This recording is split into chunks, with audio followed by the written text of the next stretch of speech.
Bonjour le monde! Aujourd'hui, je vous partage cette vidéo un petit peu plus longue que d'habitude sur un sujet qui me passionne, l'oraculomancie et par extension la cartomancie. Alors tout d'abord, qu'est-ce qu'un oracle? Eh bien, selon la définition du Larousse, le nom masculin oracle du latin oraculum est la réponse d'une divinité rendue à un fidèle qui la consultait. L'oracle définit également cette divinité propre qui rendait cette réponse. L'oracle est aussi le sanctuaire où elle était rendue, cette fameuse réponse. En littérature, l'oracle, c'est une décision infaillible et émanant d'une personne de grande autorité. Cette personne était considérée ou est considérée comme infaillible. Communément, aujourd'hui, un oracle, c'est un support, d'interprétation et divinatoire.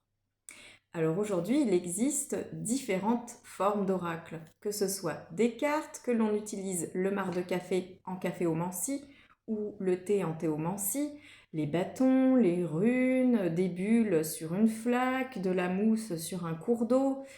Voilà, tout ce qui peut vous rendre une réponse à un moment où vous posez de grandes questions existentielles est considéré comme un oracle.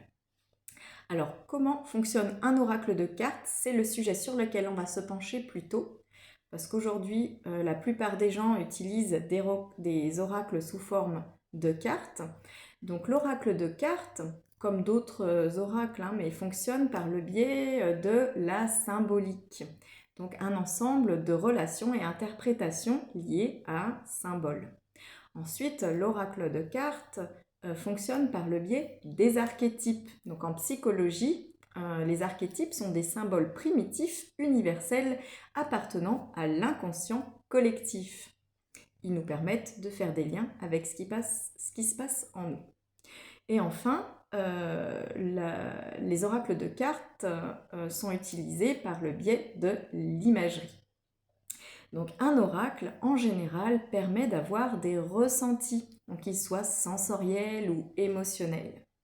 Ces fameux oracles permettent aussi d'avoir des flashs, donc par le biais de l'image par rapport à des liens vécus. L'oracle permet de faire des rapprochements par interprétation à des situations que l'on vit. Donc il permet de répondre et de se poser des questions sur des questionnements, des attitudes que l'on a, des comportements, des systèmes, des croyances. Voilà, c'est vraiment très très complet. Donc un oracle permet de faire des choix pour avancer sur le chemin du développement personnel et de l'éveil mental et spirituel. L'oracle permet d'avoir des enseignements, donc par des réponses qui vont vous aider et vous guider. Alors le libre arbitre est toujours d'actualité, mais quand on est un petit peu perdu, voilà, l'oracle va nous permettre d'avancer ou de poser le doigt sur une question bien précise afin de répondre à des questionnements existentiels étape par étape. Donc l'oracle, c'est un merveilleux outil qui permet d'avoir des flashs, faire des ponts, avoir des échos avec ce qui se passe à l'intérieur de nous. Donc il est très très très intéressant lorsqu'on a besoin d'un coup de pouce extérieur à soi. Voilà. Il permet aussi de faire attention à des synchronicités que l'on vit. C'est vraiment un merveilleux outil. Alors, quand on parle de cartomancie, on pense à oracle, on pense à tarot.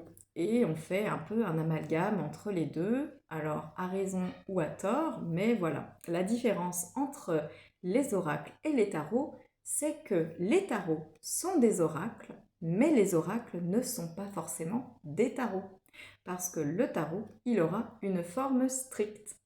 Voilà, avec un certain nombre de cartes, on en reparlera dans une future vidéo. Alors que l'oracle classique, lui, aura une forme libre qui aura été créée, imaginée par son auteur. Voilà. Alors, comment choisir son oracle? Eh bien, tout d'abord, quand vous vous rendez en librairie ou dans un magasin spécialisé en ésotérisme, vous allez faire attention à sa forme. Voilà, c'est très important. Pour le maniement des cartes, il est très important que vous soyez à l'aise avec la taille de la carte. Alors, ce qui peut également vous influencer, c'est la densité du papier, que ce soit un papier fin ou fluide, voilà, ou un papier très épais. Personnellement, j'aime quand c'est ni trop fin ni trop épais, comme ça permet une très très bonne glisse, et puis les cartes sont beaucoup plus costauds. Alors, ce qui est important aussi, quand vous choisissez un oracle, c'est la coupe de la carte, c'est-à-dire est-ce que les contours de la carte sont dans les coins pointus ou est-ce qu'ils sont arrondis. Ça va dépendre vraiment de ce que vous ressentez et ce que vous aimez comme format.